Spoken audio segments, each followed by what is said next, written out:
Okay, we are going way, way back to the last days right before the Great Flood. And look, this is not just a story about rain. Think of this as a cinematic epic, a story of divine judgment on a world that had totally and completely lost its way. You have to understand, even before the floodwaters came, the world itself was already giving up. There was this great famine strangling the planet. People would plant their crops, hoping for a miracle, but the ground just wouldn't give anything back. The whole world was just withering away, starving. But here's the crazy part.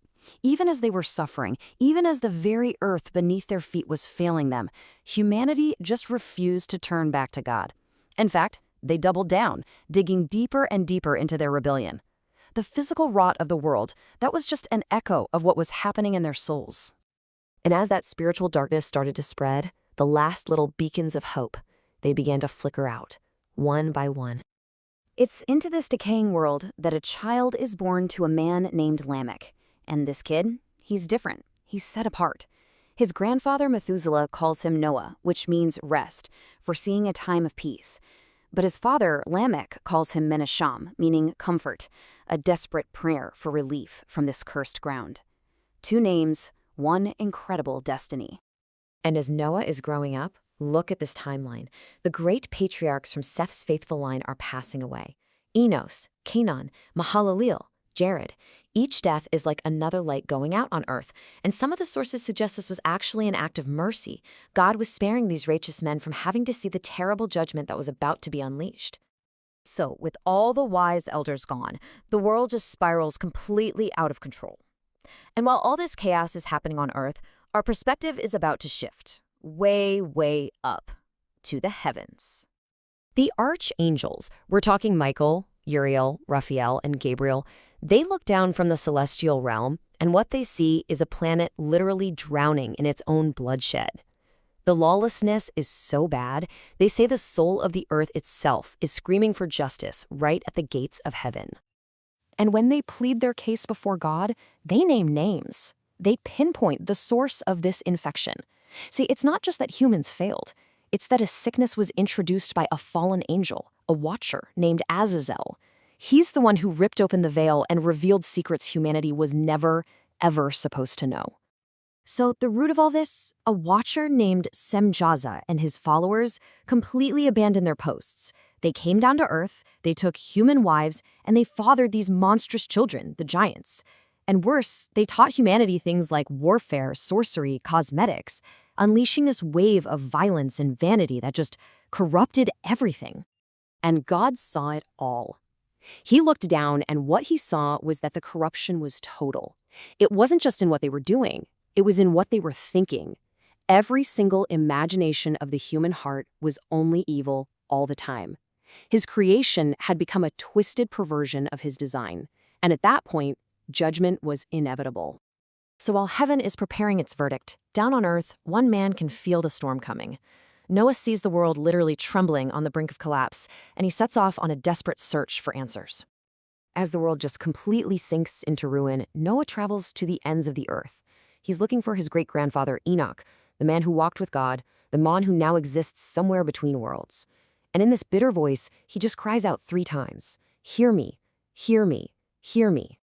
And Enoch, he tells him the terrifying truth. A final, irreversible command has been issued from the throne of God. Destruction is coming. And this is so important. It's not just because of sin. It's because humanity embraced forbidden celestial knowledge. They chose sorcery over righteousness. And for that kind of rebellion, there's no path back. But then, in the middle of all this doom, Enoch delivers the most important message of all. The world is damned. Yes, but you, Noah, you are different. The Lord of Spirits knows you are blameless. Your line and only your line will be preserved. You have been chosen. All right, so Noah is chosen, the world is condemned, and now the decree is unleashed from heaven. And this is not a slow burn. This is a rapid-fire, coordinated celestial assault designed to cleanse creation. And the commands just come down like lightning. Uriel, go warn Noah. Raphael, bind Azazel in the desert. Gabriel, turn the giants against each other. Let them destroy themselves. And finally, Michael, You will imprison Semjaza and the rest of his rebellious crew deep inside the earth. It's a four-pronged attack. And the judgment is carried out with, well, brutal and unflinching efficiency. There's no negotiation here, no second chances. The sentence that was passed in heaven is carried out instantly on earth. And the contrast, it just couldn't be more clear. The corruptors, they're bound, they're sealed, they're annihilated. But Noah? He finds favor. His family is preserved, and the very earth they stand on is promised a new beginning. This is absolute justice, a total separation of the wicked from the righteous. Now, here is a truly chilling detail. Before they're imprisoned for all eternity, the fallen watchers are forced to watch as their own giant children slaughter each other. I mean, think about that. It's the final agonizing consequence of their rebellion, to see the horrific fruit of your sin literally destroy itself right before your eyes. So, after that storm of judgment, the pace finally slows down. The purge is complete, now comes the quiet aftermath, and with it, a single fragile thread of hope for what comes next. The sources make it really clear that none of this was random. Every judgment was preordained, written down on heavenly tablets. God judges every single creature according to what they've done. Doesn't matter if you're an angel or a human. He shows no partiality. And in the end, it all comes down to this single point. In a world where all flesh had corrupted itself, only one person was found acceptable in the eyes of God, Noah. It was his personal righteousness that acted as a covering for his sons, and that's what preserved the future of humanity through the flood.